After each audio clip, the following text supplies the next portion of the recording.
Friends, welcome. आज हम यहाँ पे सेंट्रल बैंक ऑफ इंडिया का जोनल बेस्ड ऑफिसर का इंग्लिश लैंग्वेज का मॉक पेपर अपन सॉल्व करेंगे। ठीक है, मॉक पेपर सॉल्व करने के पहले उसका अपन एग्जाम पैटर्न देख लेते हैं कि 2025 का एग्जाम पैटर्न कैसे रहने वाला है। तो देखिए, चार सेक्शंस पे क्या होने वाला है, पेपर डिवाइड होने वाला है। सबसे पहला जो सेक्शन है वो है अपना इंग्लिश लैंग्वेज, जिसके लिए 20 क्वेश्चन है और टोटल मार्क्स दिए हैं 20 और उसके लिए टाइम दिया है 15 मिनट्स। सेकंड जो है वो है बैंकिंग नॉलेज का। बैंकिंग नॉलेज के लिए यहाँ पे 60 क्वेश्चंस दिए हैं एंड देन उसके बाद 60 मार्क्स है एंड 35 क्वेश्चन है। तो बैंकिंग नॉलेज का भी अपन ने मॉक पेपर ऑलरेडी पोस्ट कर चुके हैं, जिन्होंने अभी तक वो नहीं देखा है वो भी आप देख लीजिएगा। ठीक है, देन थर्ड जो सेक्शन है वो कंप्यूटर नॉलेज का। कंप्यूटर नॉलेज के 20 क्वेश्चन रहने वाले हैं और टोटल मार्क्स है 20 और इसके लिए टाइम दिया अपने को 15 मिनट्स का। तो इसका भी मॉक पेपर अपन ने पोस्ट कर दिया है, वो भी आप एक बार देख लीजिए। देन फोर्थ जो सेक्शन है वो है present economics and scenario and general awareness. तो जनरल अवेयरनेस के भी यहाँ पे 20 क्वेश्चंस रहने वाले हैं और उसके मार्क्स है 20 और इसके लिए टाइम दिया अपने को 15 मिनट्स का। तो टोटल अगर देखते हैं यहाँ पे तो 120 मार्क्स क्या है, टोटल क्वेश्चंस है और 120 मार्क्स है और उसके लिए टाइम दिया अपने को 80 मिनट्स का। ठीक है, तो यहाँ पे चार सेक्शन वाइज अपने को टाइम सबके लिए सेपरेट सेपरेट दिया है। तो ये ध्यान में रखिएगा कि 20 मिनट्स के लिए अपने पास 50 क्वेश्चंस है, तो इजीली क्वेश्चंस अपने क्या हो जाते हैं, सॉल्व हो जाते हैं। तो 3 मॉक पेपर अपन ने ऑलरेडी पोस्ट किए और ये जो है ये अपना फोर्थ मॉक पेपर है जो है अपना इंग्लिश लैंग्वेज का। मतलब अपन टॉपिक वाइज मतलब सेक्शन वाइज हर इसका मॉक पेपर ऐड कर रहे हैं। ओके, जिन्होंने अभी तक चैनल को सब्सक्राइब नहीं किया वो चैनल को सब्सक्राइब कर लो ताकि नोटिफिकेशन थ्रू सब्जेक्ट वाइज, और इसके बाद मैं प्रिपरेशन स्ट्रेटेजी भी बताऊंगा कि क्या प्रिपरेशन स्ट्रेटेजी रहने वाली है, उसके हिसाब से अपन पूरा पेपर क्या करेंगे, सॉल्व करेंगे। तो देखिए, अभी ZPO का जो अपने पास है मॉक पेपर 1 अपन सॉल्व करें और इंग्लिश लैंग्वेज का। ठीक है, तो यहाँ पे देखिए डायरेक्शंस दिए अपने कैसे 1 to 5 का। बोला है read the passage given below and answer the question that follow. Some words have been highlighted to aid in answering the question। तो अब देखिए यहाँ पे अपने को पैराग्राफ दिया है और पैराग्राफ के एंड से अपने को क्या करना है, क्वेश्चंस को सॉल्व करना है। तो सबसे पहले अपन क्या कर लेते हैं, पहला क्वेश्चंस पढ़ लेते हैं, देन उसके बाद पैराग्राफ पढ़ेंगे कि अपने को कुछ आंसर मिलता है। तो देखिए फर्स्ट क्वेश्चन यहाँ पे क्या है, व्हाट इज और are characteristics of single use of plastic. तो देखिए पैराग्राफ अपन पढ़ते हैं। देखिए क्या बोला है, the single use of plastic are goods that are primary focus from fossil fuel based chemical, that is petrochemicals, are meant to dispose of right after use, often in mere minutes. Many companies have touted their products by packing them in attractive single use plastic. Single use plastic are most commonly used for packaging service where such as bottles, wrappers, bags. Okay, these single plastic impact environment adversely. Instead of investing quality of goods, often dash convenience over durability consideration or its long impact। तो देखो यहाँ पे first paragraph में अगर देखा जाए तो इसके कैरेक्टरिस्टिक्स दी हुई। तो यहाँ पे क्या ऑप्शन है अपने पास फर्स्ट, तो देखिए this kind of plastic is flexible and can be moulded in any shape, ये तो नहीं है अपने पास। Then it is a primary made of fossil fuel is base chemical, second वाला अपने पास अवेलेबल है। देन उसके बाद this kind of plastic made to reused और is not meant to reused, ये भी करेक्ट है। एंड फोर्थ बोला है it take only few days to go decompose, तो यहाँ पे बी एंड सी क्या है, यहाँ पे करेक्ट आंसर है। Next question number second. अब देखो यहाँ पे क्या बोला है कि which of the following statement is true reference to the passage. तो अब यहाँ तक अपन ने पढ़े लॉन्ग टर्म इम्पैक्ट तक, तो अभी इसके सामने पढ़ते हैं।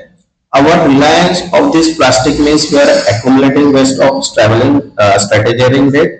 We produce 300 billion tons of plastic each year worldwide. That nearly equivalent to the weight of entire human population. Plastic are actually valuable waste material as they contain carbon and hydrogen and they have similar energy content to fuels such as diesel. However, rather than focusing solely potential to generate fuel from waste plastic, scientists have unavailed technology to recover the other higher value material. This is where the cold plasma pyrolysis came in. The pyrolysis is a method thermal decomposition in an environment with limited oxygen at temperature between 400 to 600 degrees Celsius. तो देखो ये statement एक true बोला, तो देखो first है hydrogen and methane produce a little carbon oxide. बोला है most companies in the world use plastic packaging their product. Petrochemical is a fossil based gas and pyrolysis is a methane temperature is 460 degree and none of this. तो statement अगर देखते हैं तो यहाँ पे hydrogen methane produce very little carbon oxide, ये क्या है यहाँ पे करेक्ट आंसर। ओके, देखो यहाँ पे हाइड्रोजन एंड मीथेन जो नेक्स्ट अपने को स्टेटमेंट दिया है, यहाँ पे देखो hydrogen and methane can be used as a clean fuel as they produce minimal amount of soot carbon oxide. Ethanol is building the more plastic instead of wasting plastic. Cold plasma pyrolysis using material. Okay. Next, third, अब देखो यहाँ पे बोला which of the following word is most suitable for the blank. अब यहाँ पे ये blank word दिया है, यहाँ पे अपने को word लिखना है। तो यहाँ पे quality of goods अगर देखते हैं तो यहाँ पे देखो terminate दिया है, constraint दिया है, renounce दिया है, prioritize and none of this. तो terminate मतलब क्या होता है, end करना। constraint मतलब होता है compel और force। renounce मतलब होता है declare once and prioritize मतलब designated और treat। तो यहाँ पे क्या होता है कि we often prioritize convenience or durability। यहाँ पे आंसर क्या आएगा, prioritize। ओके, नेक्स्ट फोर्थ, अब देखो यहाँ पे क्या बोला है, which of the following is a synonymous touted। touted मतलब क्या होता है, attempt to sell, बराबर है, डायरेक्ट persistence होता है। तो यहाँ पे देखो palliated दिया है, endorse दिया है, डिनाइड दिया है, बॉदर्ड दिया है, नन ऑफ दिस। तो देखो पैलेटेड मतलब होता है डिसीज और सिम्टम्स, बराबर है। एंडोर्स मतलब होता है रिकमेंडेड करना है, एडवर्टाइजमेंट करना था। टाउटेड मतलब भी वही होता है कि डायरेक्ट और परसिस्टेंट अप्रोच, बराबर है। देन डिनाइड मतलब रिफ्यूज करना है, एंड बॉदर्ड मतलब कंसर्न अबाउट समथिंग। तो यहाँ पे इसका करेक्ट आंसर क्या आएगा, endorse. Okay, next fifth question, Which of the following is an antonyms of impact? Impact अगर देखते हैं तो इम्पैक्ट मतलब इनडायरेक्टली एनवेट, बराबर है। एनवेट का अपोजिट क्या होता है, एनवेट। तो एनवेट इनडायरेक्टली क्या होता है, एस्केप और अवॉइड। इम्पैक्ट मतलब इनडायरेक्टली कोर्स ऑफ एक्शन देखते हैं। इनडायरेक्टली यहाँ पे अगर देखते हैं तो इसका अपोजिट अगर देखते हैं तो क्या आएगा, एनवेट आएगा। नेक्स्ट, अब देखो यहाँ पे डायरेक्शन दिया है 6 to 10 का डायरेक्शन। क्या बोला है, given below are 5 sentences which are part as a co-inherent narrative but not necessary in their correct order. Rearrange the sentence to form a meaningful narrative and answer the questions that follow. तो अब देखो यहाँ पे अपने को sentence को rearrangement करना है। तो 5 सेंटेंस अपने को दिए है, गिवन है, एंड उसके ऊपर से अपने को क्या करना है, यहाँ पे क्वेश्चंस को सॉल्व करना। तो फर्स्ट देखो यहाँ पे क्या है, mangroves serve a multitude purpose in their ecosystem, including coastal protection, filtration of water, and disaster risk reduction. बराबर है। Then mangrove is a tropical tree essential adapted to thrive near coastline. Then third बोला है, a characteristic feature of mangrove is their tangled top root. Fourth बोला है, these trees thrive is a brackish water and moves with wet soil and cannot survive in a correct temperature. And last one बोला है कि these root allows tree to survive the daily lives of the also capture sediments. तो अब यहाँ पे क्या दिया है कि मैंग्रोव के इसमें अपने को क्या दिया है कि रूट के बारे में एक इंफॉर्मेशन प्रोवाइड किया। अब अगर यहाँ पे रूट के बारे में इंफॉर्मेशन देखते हैं तो रूट के अगर इंफॉर्मेशन देखते हैं तो यहाँ पे अरेंज करना है। तो सबसे पहले क्या है कि mangrove is a tropical order, tropical tree essential adapted to failure, मतलब ये जो आएगा ये फर्स्ट आएगा आपने। देन उसके बाद अगर देखते हैं कि this tree thrive brackish water and use wait soil and can not, मतलब इसका फीचर्स बताया है।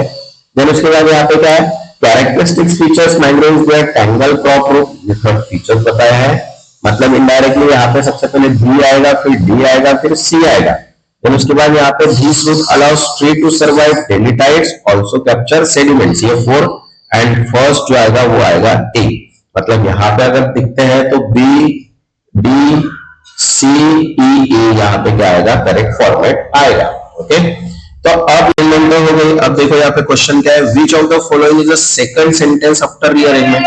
तो सेकंड सेंटेंस अगर देखते हैं तो वो कौन सा है, फोर्थ यहाँ पे सेकंड सेंटेंस है। ओके, नेक्स्ट, अब क्वेश्चन नंबर 7 ये देखो, विच of the following is a fourth sentence after rearrangement.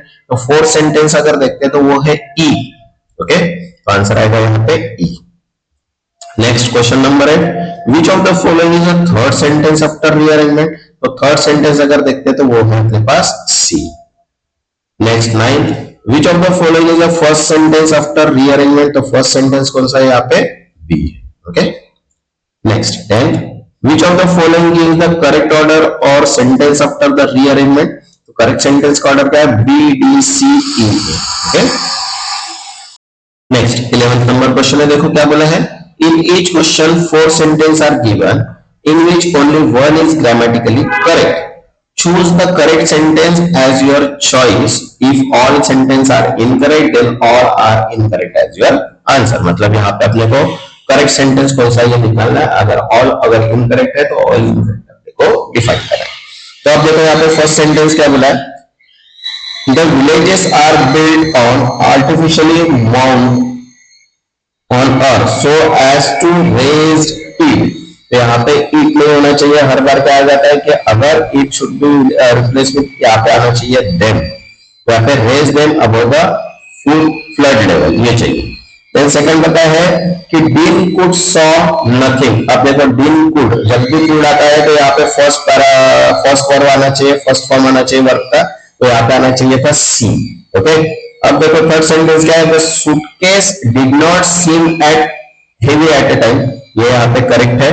फिर उसके बाद with infinite patience she explain, अब एक्सप्लेन नहीं दिया तो she explains the complexity of procedure us to us, मतलब यहाँ पे जो करेक्ट है वो कौन सा है? सी है। ओके, नेक्स्ट क्वेश्चन डायरेक्शन दिया आपने 12 to 14 का, देखो क्या बोला है, in each question a word is given bold, using that highlighted the 4 sentences are given, choose the statement that are correct usage the given word, if all sentences have the correct usage then all are the correct answer।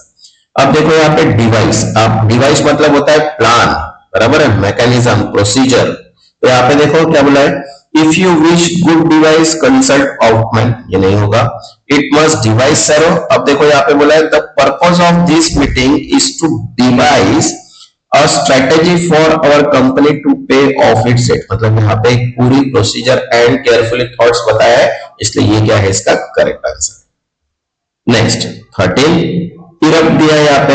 अब erupt मतलब होता है break suddenly, dramatically. देखो, we must erupt continuity of fuel supplies, no. The erupt was subdivided into 4 living areas, no. Some soils are not erupt for forming, and 4 दिया है, an active volcano may erupt at any time, बराबर है, मतलब जो active volcano है वो कभी भी सडनली, जो बोलते हैं एट एनी टाइम क्या होता है? एक्टिव। तो यहाँ पे जो आंसर है वो क्या है? डी। नेक्स्ट 14, अब देखो यहाँ पे दिया है लाइटनिंग। अब लाइटनिंग मतलब होता है यहाँ पे चीयरफुल, लेस सीरियस, बराबर है। तो यहाँ पे फर्स्ट सेंटेंस है, against my wish I began to smile and he smiled back, the expression lightning his face. तो ये क्या है इसका करेक्ट आंसर। ओके, अब नेक्स्ट डायरेक्शंस देखो, यहाँ पे 15 to 16 का दिया है, क्या बोला है, in each question 4 words are given in bold, these 4 words one may or may not correctly spelled or contextually inaccurate, choose the incorrect word as your choice if you all correct are correct। तो देखो, an earlier cigarette but smoked the grate, तो यहाँ पे आएगा great. Great मतलब क्या है? यहाँ पे रॉन्ग आंसर है, क्योंकि यहाँ पे जो ग्रेट की स्पेलिंग है GRATE दी है, तो यहाँ पे GRATE मतलब यहाँ पे रिप्लेस होना है। देखो, अर्लियर की स्पेलिंग बराबर है, सिगरेट्स की बराबर है, small and all are correct. तो यहाँ पे सिगरेट की जो स्पेलिंग है वो क्या है? यहाँ पे incorrect.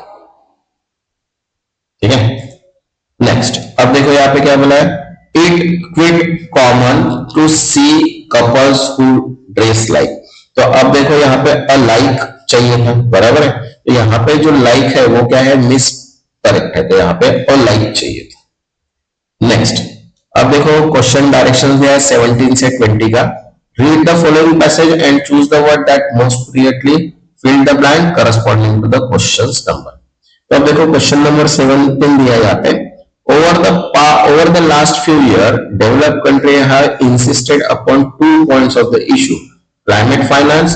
The first, that their commitment to reaching out the target $100 billion in the climate finance in the year for developing in the promised first year to closing it। तो यहाँ पे अगर देखते हैं तो इनडायरेक्टली यहाँ पे क्या है, आर्गुमेंट्स है, और आर्गुमेंट्स का क्या है, कमिटमेंट है। तो देखो यहाँ पे फोकस है, इंडिकेट है, रिड्यूस है, मेंटेन। तो यहाँ पे क्या आएगा, मेंटेन। मेंटेन मतलब क्या होता है, आर्गुमेंट्स। ओके, देखो फोकस मतलब कॉन्सेंट्रेटेड होता है, इंडिकेट मतलब पॉइंट टू पॉइंट, रिड्यूस मतलब कवरेज एरिया, एंड इमीडिएट मतलब मिडल पोजीशन। तो यहाँ पे अगर मेंटेन अगर करते हैं तो maintain its argument to their commitment, ये यहाँ पे करेक्ट आएगा। Okay, next question number 18। अब देखो यहाँ पे second, they dash mobilization for private finance as a critical component of climate finance. Henceforth, developed country have long time instead of significant portion of climate finance should come from public fund as a private finance will. अब देखो यहाँ पे they our needs prioritise. तो यहाँ पे अगर second sentence अगर देखते हैं तो सेकंड क्या होता है, इनडायरेक्टली सेकंड व्यू होता है, सेकंड ओपिनियन होता है, सेकंड ये होता है। तो यहाँ पे देखो सेकंड अटैच, अटैच मतलब एसोसिएशन, रिमेन्स मतलब नॉट डिस्ट्रॉयड, एग्जामिन मतलब इंस्पेक्ट करना, चैलेंजेस मतलब डिस्प्यूट स्पेशली, एंड यहाँ पे व्यू, व्यू मतलब पर्टिकुलर एटीट्यूड, बराबर है। यहाँ पे they view the mobilisation of provide finance, बराबर है। And private finance will not dash, अब देखो यहाँ पे क्या बोला है, private finance will not dash their needs prioritise specially relation to the adoption. तो अब यहाँ पे क्या आएगा, फाइनेंस विल नॉट एड्रेस, अब कंसर्न मतलब अबाउट, एड्रेस मतलब डील विद, क्योंकि यहाँ पे फाइनेंस जो हो रही है वो क्या हो रही है कि climate finance deal with their need and priorities specially related to adoption. Okay, next 20। अब देखो यहाँ पे क्या है, climate finance already remains dash toward mitigation and flow toward bankable project with the clear revenue stream. तो यहाँ पे क्या आएगा, देखो बस्टलिंग दिया है, स्क्यू दिया है, अबंडेंट दिया है, डिफिनेट दिया है, एंड डिस्क्रिप्टिव। तो यहाँ पे क्या आएगा, स्क्यू। तो स्क्यू मतलब यहाँ पे होता है डिसऑर्डर्ड, बराबर है, सिमेट्रिकल फॉर्म जो दिया है, तो यहाँ पे क्या आएगा, skew. Okay, next preparation strategy मैंने ऑलरेडी बता के रह चुका था, यहाँ पे मॉक पेपर अपन सॉल्व कर रहे हैं पूरा, ठीक है। देन डेली प्रिपरेशन अपन यहाँ पे डेली वीडियोस पोस्ट करेंगे, जीके के, कंप्यूटर के, एंड देन उसके बाद इंग्लिश के भी एंड बैंकिंग अवेयरनेस के भी। ओके, तो देन मॉक पेपर भी अपन यहाँ पे सॉल्व करेंगे, total 5 mock paper, then plus इसके बाद important MCQs as per collections and expected questions as per study अपन यहाँ पे पोस्ट करने वाले, ठीक है। जिन्होंने अभी तक चैनल को सब्सक्राइब नहीं किया वो सब्सक्राइब कर लो, क्योंकि नेक्स्ट वीडियो जो रहने वाले वो इंपॉर्टेंट एंड एक्सपेक्टेड एमसीक्यूज रहेंगे। एंड देन उसके बाद BOPSO, UBI LBO and SBI clerk PO के भी अपन यहाँ पे सीरीज ऑलरेडी स्टार्ट कर चुके हैं। तो जिन्होंने अभी तक वो नहीं देखे वो भी देख लीजिए, ताकि आपकी बहुत अच्छे से प्रैक्टिस हो जाए। ओके, तब तक के लिए थैंक यू।